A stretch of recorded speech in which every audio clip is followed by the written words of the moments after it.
Hast du das Gefühl, Tag für Tag einfach schwächer zu werden? Du würdest gerne mehr machen, aber weißt nicht, wann du noch ein Aufbautraining in deinen Alltag integrieren solltest? Ich zeige dir mit einfachen Übungen einen ganzen Körpertraining, die du einfach im Bett machen kannst, bevor du aufstehst. Mit dieser Übungsroutine beginnst du deinen Tag nicht nur einfacher und beweglicher, aber stärkst auch gleichzeitig deine Muskulatur. Je älter man wird, desto mehr Muskelmasse verliert man. Und wenn du nichts dagegen tust, sind es ungefähr 1,5% pro Jahr. Was bedeutet, dass du in deinem 50. Geburtstag wahrscheinlich fast 15% weniger Kraft hast, als du mit 40 hattest. Und je älter du wirst, desto schlimmer kann es auch werden. Die einzige Form, dagegen zu wirken, ist genau das: Aufbautraining, Kräftigungsübungen. Und ich kann gut sagen, dass 100% meiner Patienten als erstes immer gesagt haben, wann soll ich denn bitte noch die Übungen machen? Durch den Alltag, der meistens schon so getaktet ist, fehlen für viele Zeit, ein Aufbautraining durchzuführen. Ich weiß, der Tag hat nur 24 Stunden, du hast eine Menge zu tun. Aber mit ein paar einfachen Strategien kannst du den Aufbautraining einfach in den Alltag integrieren. Und es wird somit leichter, deine Ziele letztendlich zu erreichen. Studien haben gezeigt, dass man frühmorgens eher motiviert ist, Sport zu machen, als am Ende des Tages. Und dass am Ende des Tages eher schwieriger ist, den inneren Schweinehund zu überwinden, als frühmorgens. Und wenn du dich nicht mal umziehen musst, sondern einfach mit deinen Pyjamas auch dein Training machen kannst, dann ist es noch leichter. Und wie du deine Muskulatur trainieren kannst und gleichzeitig auch beweglicher wirst, zeige ich dir mit dieser Übungsroutine. Lass uns loslegen. Wir beginnen erstmal mit den Füßen und die Wadenpumpe. Das heißt, liegen auf deinem Bett, Knie sind durchgestreckt und jetzt einfach mal die Füße, Fußspitze zu machen, bis nach unten, so weit wie du kannst. Und als nächstes die Zehe zu dir zu ziehen, aber gleichzeitig die Ferse so weit rauszudrücken, so als ob du die Ferse von deinem Bett rausschieben wolltest. Und dann wieder nach unten. Fußspitze so weit wie du kannst und dann Zehe zu dir, Ferse rausdrücken. Durch diese Bewegung aktivierst du die Wadenmuskulatur. Diese Muskeln sind ganz wichtig, weil dadurch auch die Durchblutung von den Beinen verbessert wird. Und davon solltest du nun 15 Wiederholungen machen. Achte darauf, dass du auch wirklich die komplette Bewegungsausmaß durchführst. Dann wirst du auch die Wadenmuskeln deutlich besser spüren können. Nachdem du jetzt die Durchblutung schon verbessert hast, wird die Übung ein bisschen schwieriger und du solltest im Liegen Fahrrad fahren. Das heißt, die Knie werden gebeugt, Hände bleiben auf dem Bett liegen, das sorgt für ein bisschen mehr Stabilität und jetzt einfach mal beugen und strecken. Beugen und strecken. Jedes zweite Mal, wo das Bein nach unten kommt, ist eine Wiederholung. Das heißt 1 und 2 und 3 und 4. Auch hiervon sind es 15 Wiederholungen. Je weiter du die Knie nach unten gestreckt lässt, desto schwieriger ist es für deine Bauchmuskulatur. Wenn du die Knie ein bisschen mehr gebeugt hältst, dann ist es ein bisschen leichter. Versuche, das so schwer zu machen, dass es auch für dich ein bisschen anspruchsvoller wird. Ebenfalls hier sind es dann 15 Wiederholungen. Nun die Beine wieder strecken, die Hände kommen nach oben, Handfläche zu Handfläche, Faust machen und beugen, runterfallen lassen, strecken und wieder hoch und dann runter. Ellenbogen durchgestreckt, schön nach unten, hoch, wieder Faust machen. Nach unten, Ellenbogen durchgestreckt. Versuch mal wirklich, wenn du runterkommst, auch den Brustkorb so hoch zu heben. Und runter. Besser gesagt hoch, ne? Runter, so weit wie du kannst und wieder hoch. Diese Übung könntest du jetzt ein bisschen schwieriger machen, indem du einfach ein freies Gewicht in der Hand hältst. Sonst mach es einfach ein paar mehr Wiederholungen davon. 20 Mal sollen es mindestens werden, ja? Okay, weiter? So. Nachdem du jetzt halt in die Seite hochgekommen bist, kommst du jetzt nach oben. Das kleine Detail bei dieser Übung ist, dass du jetzt gleichzeitig auch noch die Atmung mit bearbeiten solltest. Das heißt, einatmen und die Arme tief nach oben bringen, ausatmen und wieder runter. Einatmen, schön nach oben bringen, so weit wie du kannst. Auch schön weit nach unten drücken und dann wieder runterbringen, so weit wie du kannst. Indem du bewusst bei dem Ausatmung auch noch wirklich pustest, wirst du auch spüren, dass du dadurch deine Bauchmuskulatur nutzt. Einatmen hoch, ausatmen wieder runter. Auch hier sollten es mindestens 20 Wiederholungen werden. Aber bevor wir weitermachen, wenn dir dieses Video gefällt und du noch weiter solche hilfreiche Videos bekommen möchtest, dann abonniere meinen Kanal. Hier bekommst du jede Woche neue Infos, was du machen kannst, um gesunder und beschwerdenfreier zu werden.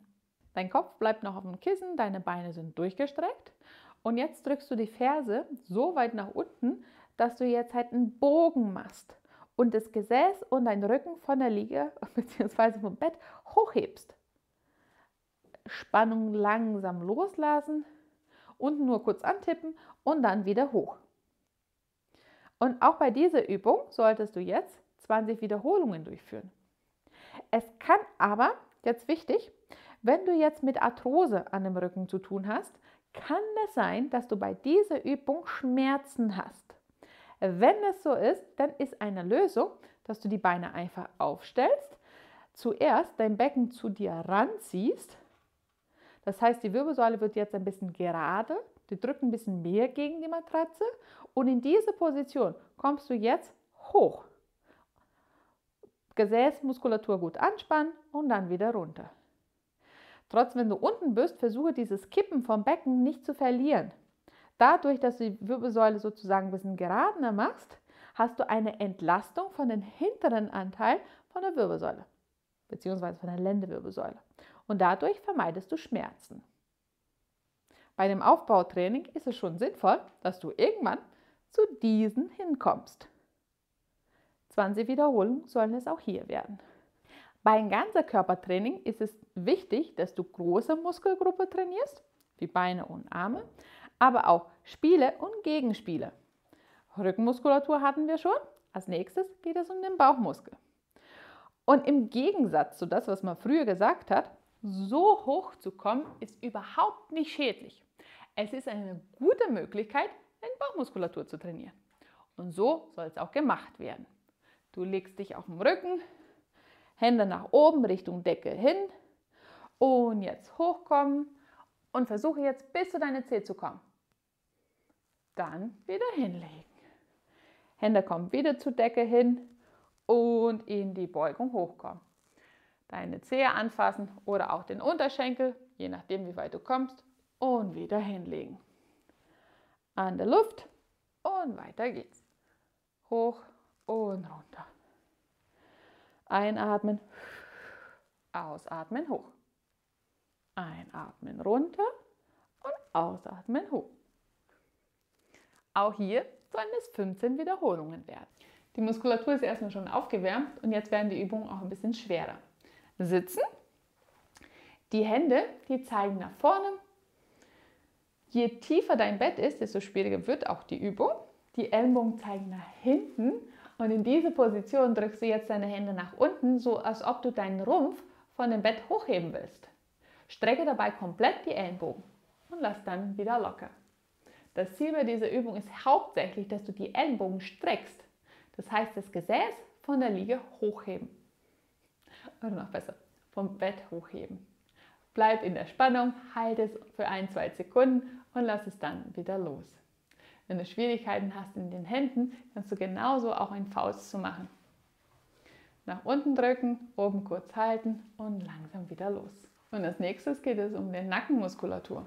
Einfach die komplette Bewegungsausmaß, die dein Nacken auch hergibt, versuch die auch zu nutzen. Geradeaus nach vorne schauen, deine Schulter ziehst du ein bisschen nach unten und dann weit über die rechte Schulter schauen, zurück in der Mitte und weit über die linke Schulter schauen. Bei jeder neuen Bewegung versuchst du dann, einen Tick noch weiter zu gehen. 15 Mal jede Seite und dann geht es hoch und runter. und auch weit nach unten. Jetzt Achtung, bei dem nach oben schauen kann es gut sein, dass es dir ein bisschen schwindelig wird. Deswegen geh erstmal langsam und taste dich bei der Bewegung langsam immer mehr ran, dass du bei jeder neuen Streckung ein Tick weiter gehst. Wenn du den Mund aufmachst, wird es auch leichter, diese Übung zu machen. Mit offenem Mund kommst du noch weiter nach hinten als mit geschlossenem Mund.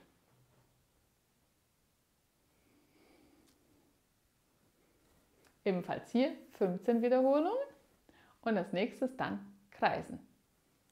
Einmal in Uhrzeigersinn. Bei dieser Übung ist es eher wichtig, dass du es langsamer durchführst. 10 Wiederholungen und dann in Gegenuhrzeigersinn. Du wirst aber nur dann beweglicher, wenn du auch den kompletten Bewegungsausmaß nutzt.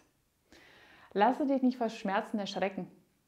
Wenn deine Schmerzen nicht deutlich stärker werden, kannst du trotzdem versuchen, jedes Mal ein klein bisschen mehr dazu zu gewinnen. Angst vor Bewegung ist eine der häufigsten Ursachen für Bewegungseinschränkungen.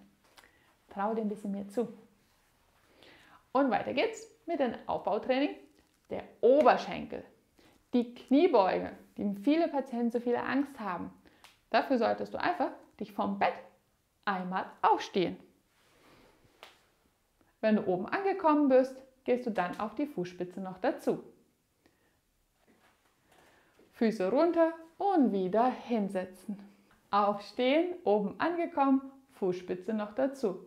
Runterkommen und wieder hinsetzen. Es wäre schön, wenn du versuchst, nicht deinen Rumpf so weit nach vorne zu schieben, dass du überhaupt hochkommst. Weil dadurch machst du die Übung schon leichter, aber der Trainingseffekt ist ein bisschen geringer. Und die letzte Übung, muss ich zugeben, ist auch eine der Übungen, die ich am wenigsten mag. Liegestütze. Ich selber kann es auch nicht so gut, deswegen mache ich die auf die Knie. Das heißt Knien und hier Liegestütze. Aber ebenfalls hier weiß ich, dass es extrem anspruchsvoll ist. Und es muss es nicht unbedingt sein. Vor allem, wenn du dein Leben lang nicht trainiert hast. Eine Variante davon, wie du genauso gut Muskel aufbauen kannst und vor allem, wenn du nicht so trainiert bist, ist die gleiche Übung an die Wand. Nehme ein bisschen Abstand, dass es nicht ganz so leicht wird. Hände breit an der Wand rein. Du lässt dein Gewicht zur Wand hinfallen und drückst dich dann wieder von der Wand ab. Glaub mir, wenn du hiervon 15 bis 20 Wiederholungen durchgeführt hast, dann ist es schon schwer genug. Und sicherlich, wenn du es auf dem Boden machst, müssen es ja nicht so viel sein. Je nachdem, wie gut du trainiert bist. Ich hoffe, dieses Video hilft dir, in dem Alltag besser zu starten. Bin mir sicher, wenn du es wirklich durchführst, dass du dabei auch ein bisschen mehr Muskelkraft aufbauen wirst. Danke fürs Zuschauen und wir schauen uns wieder beim nächsten Video.